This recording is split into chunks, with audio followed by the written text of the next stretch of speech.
Tuhan saya itu maha baik, maha kasih, rahman rahim gitu ya. Masa ya dia meridhoi ketika rasul atau nabinya melakukan perkara-perkara yang gak seharusnya dilakukan. Oke. Gitu. Gini, kamu sempat agnostik, ya, percaya Tuhan, tapi bukan Tuhan yang saya imani di Betul. agama itu. Betul. Dan yang penting percaya Tuhan. Yang penting percaya Nah, Tuhan. bagaimana kamu bisa memastikan akhirnya kamu percaya kepada Isa Al-Masih, Yesus Kristus, dan akhirnya dibaptis? Iya, pertama ya ayat itu tadi ya, Kejadian 1:26. Oke. Begitu. Kejadian 1:26 itu setelah saya renungi lebih dalam, lebih jauh gitu ya. Itu ternyata relate. Itu masuk ke statement Ibnu Arabi tadi ya. Jadi ketika saya baca statement itu, ketika saya baca ayat itu kan coba saya komparasikan lebih jauh lagi, lebih dalam lagi. Ternyata apa yang dikatakan Ibnu Arabi itu sejalan sama ayat Kejadian 1:26 itu. Akhirnya saya terima. Karena setelah belajar teologi kekristenan lebih dalam pun gitu ya, saya makin kuat gitu. Makin kuat hati saya buat ngomong.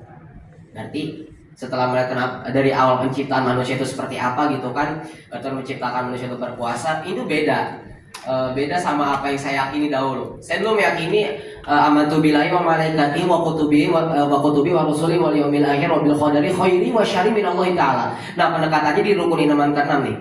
Amantu billahi wa bil qadari khairi wa syarri min Allah taala. Nah, artinya baik buruknya itu dari Allah. Jadi begini simpelnya. Contoh, Fulan bin Fulan lahir, itu ditulis di lauhil mahfuznya tanggal sekian, jam sekian, bulan sekian, lahirnya tahun sekian, jam sekian gitu kan, hidupnya bakal sekian, bakal sakitnya bakal sekian, matinya pun bakal sekian gitu loh. Artinya apa? Di situ nggak ada free will. Bahkan ketika dia melakukan dosa pun itu udah tertulis di lauhil mahfuznya. Beda sama apa yang dijelaskan di Kejadian 1:26 itu sendiri. Alam ciptakan manusia untuk berkuasa. Artinya apa? Tuhan dengan adil memberikan free will, kehendak bebas kepada manusia itu sendiri. Maksudnya beda dengan apa yang saya yakini saat itu. Jadi saya berjalan saat ini, saya berbicara kepada bapak ibu saat ini, itu tuh udah masuk di lauhil mahfuz. Bahkan saya murtad saat ini, saya menjadi seorang pengikut Kristus, itu ditulis di lauhil mahfuz. Makanya ketika orang tua saya ngomong, kenapa murtad? Tanya sama Allah, kenapa saya murtad?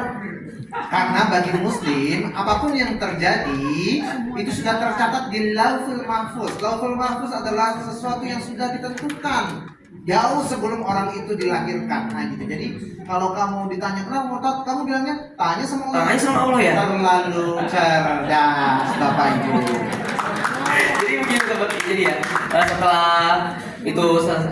Setelah itu ya saya udah tadinya kan ketika jadi agnostik itu saya jadi agak hidupnya agak teratur guys. Okay. Hidupnya agak teratur. Jadi pergaulan bebas mungkin ya, lingkaran setan begitu ya, saya udah mengalami itu seperti minum-minuman keras mungkin, rokok gitu. Kalau rokok nggak usah ditanya ya, di pesantren aja merokok kok gitu loh. Akhirnya ya sampai ketika saya bingung, sampai ketika saya mikir gini, mau sampai kapan bisa begini ya? Saya kan sampai saya keluar pesantren saya mikir, kenapa lu keluar pesantren gitu? Yang mencari Tuhan benar kan? Ya udah itu lo dapet jawabannya, kenapa mau nungguin apa lagi? Menungguin apa lagi gitu loh. Ini katekisasi gitu ya, belajar lebih jauh. 24 Agustus 2025 itu saya resmi dibaptis gitu. Saya dengan lantang mengatakan di hadapan para jemaat, saya mengakui Yesus Kristus sebagai Tuhan dan Juru Selamat Raja yang hidup. Karena apa? Apa yang katakan Tuhan Yesus?